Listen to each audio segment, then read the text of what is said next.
la garde. Comment se mettre en garde? Eh bien, c'est très simple. En premier lieu, vous êtes en position neutre. Vous avez besoin de vous mettre en garde. Vous allez donc avancer votre jambe gauche si vous êtes droitier ou votre jambe droite si vous êtes gaucher. Quand vous avancez, vous allez vous mettre naturellement en garde. Vous faites un pas comme si vous étiez dans la rue.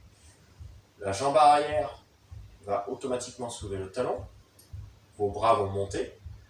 Les doigts un peu en dessous de la ligne des yeux. Les coudes qui retournent.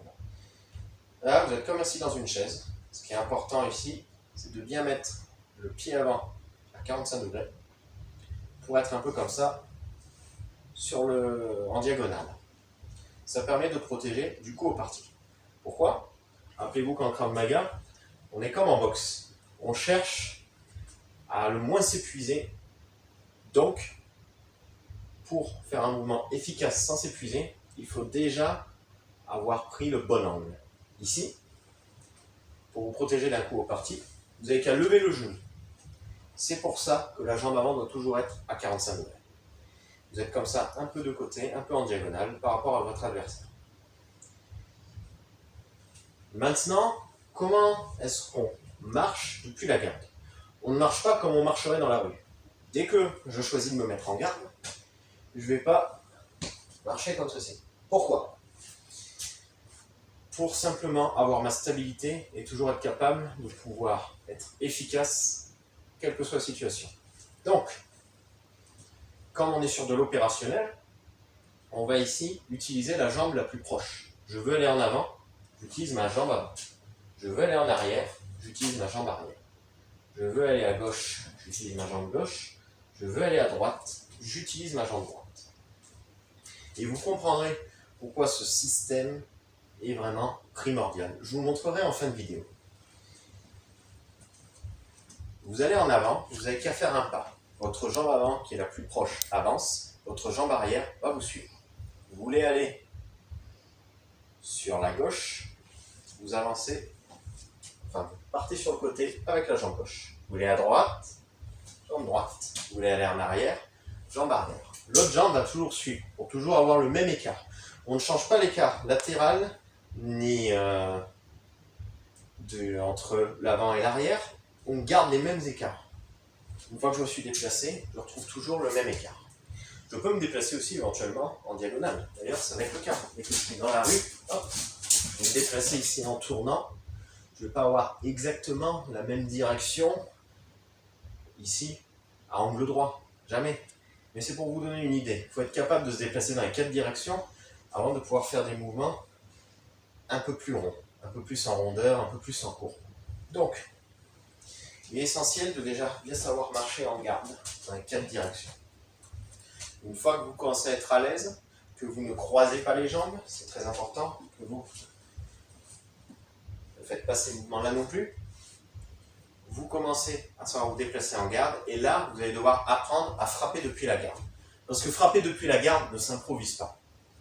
Quand on est en garde et qu'on veut frapper, on va garder les mêmes règles de déplacement, à la différence que le point le plus proche va démarrer l'action. Donc ici, je frappe en avançant. Bras avant, les jambes suivent.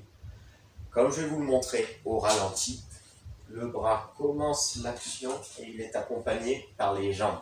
C'est votre poing qui débute l'action. Si ce n'est pas le poing, si c'est vos jambes qui débutent l'action, votre poing sera en retard. Et là, vous allez avancer sur les poings de votre adversaire. Donc surtout, à ne jamais faire. C'est votre cou qui démarre l'action. Je veux aller sur la gauche, toujours le poing avant. Je veux aller sur la droite, je pense toujours avec le point avant. Je veux aller en arrière, même principe. Donc, pareil, quand je me déplace, que je donne un coup, c'est le coup qui part en premier. Ça marchera également sur les pieds. Mais là, on va s'intéresser après aux pas chassés et aux pas glissés qui seront le thème d'autres vidéos. Voyons tout de suite pourquoi justement on ne croise jamais les jambes et qu'on n'inverse pas ses jambes quand on se déplace en garde. On se retrouve tout de suite, je vais vous montrer ça avec un obstacle derrière moi. Alors, pour répondre à tous les détracteurs, notamment ceux qui pratiquent le MMA, qui prônent qu'on puisse marcher comme ça. Je vais vous prouver pourquoi on ne peut pas. Je vais marcher donc de cette manière, sans me retourner, je suis là, c'est mon adversaire.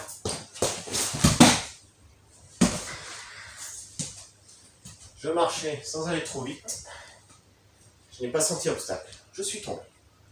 Je vais marcher en mode kraviste. J'ai mon appui. Ici, vous voyez, grâce à mon appui, je ne peux pas tomber. Je suis toujours stable, bien sur mes jambes. Si je marche ici, je casse à chaque fois l'appui. Ce qui fait que, dès que je vais me trouver là, mon autre jambe était prête à partir et bam, je n'ai plus aucun appui.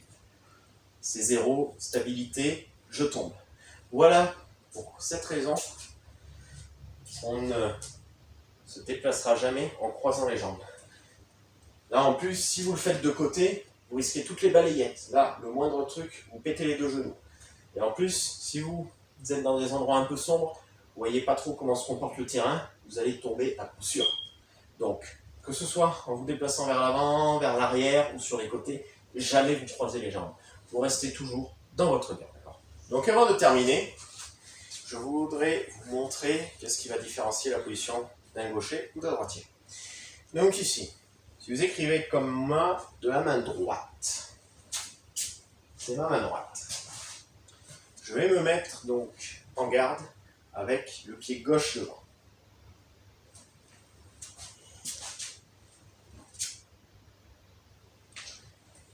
Mais si vous écrivez de la main gauche, ici c'est ma main gauche. Vous allez donc vous mettre en garde avec le pied droit devant.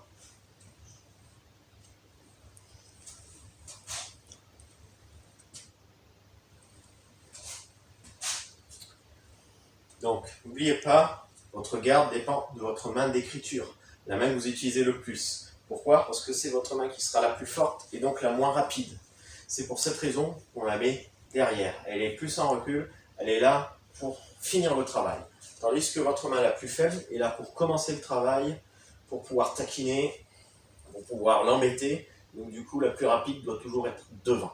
C'est pour cette raison qu'on parle de garde de gaucher ou de garde de droitier. Maintenant, je vous remercie d'avoir regardé cette vidéo. Je vous invite à regarder toutes les autres vidéos techniques pour continuer à vous perfectionner, que ce soit pendant le confinement ou en temps normal. C'est toujours du plus que vous emmagasinez et du plus qui vous permettra de vous développer en Krav Maga. Je vous dis à bientôt chez SDK Maria. Pour d'autres vidéos, n'oubliez pas de liker et partager un max.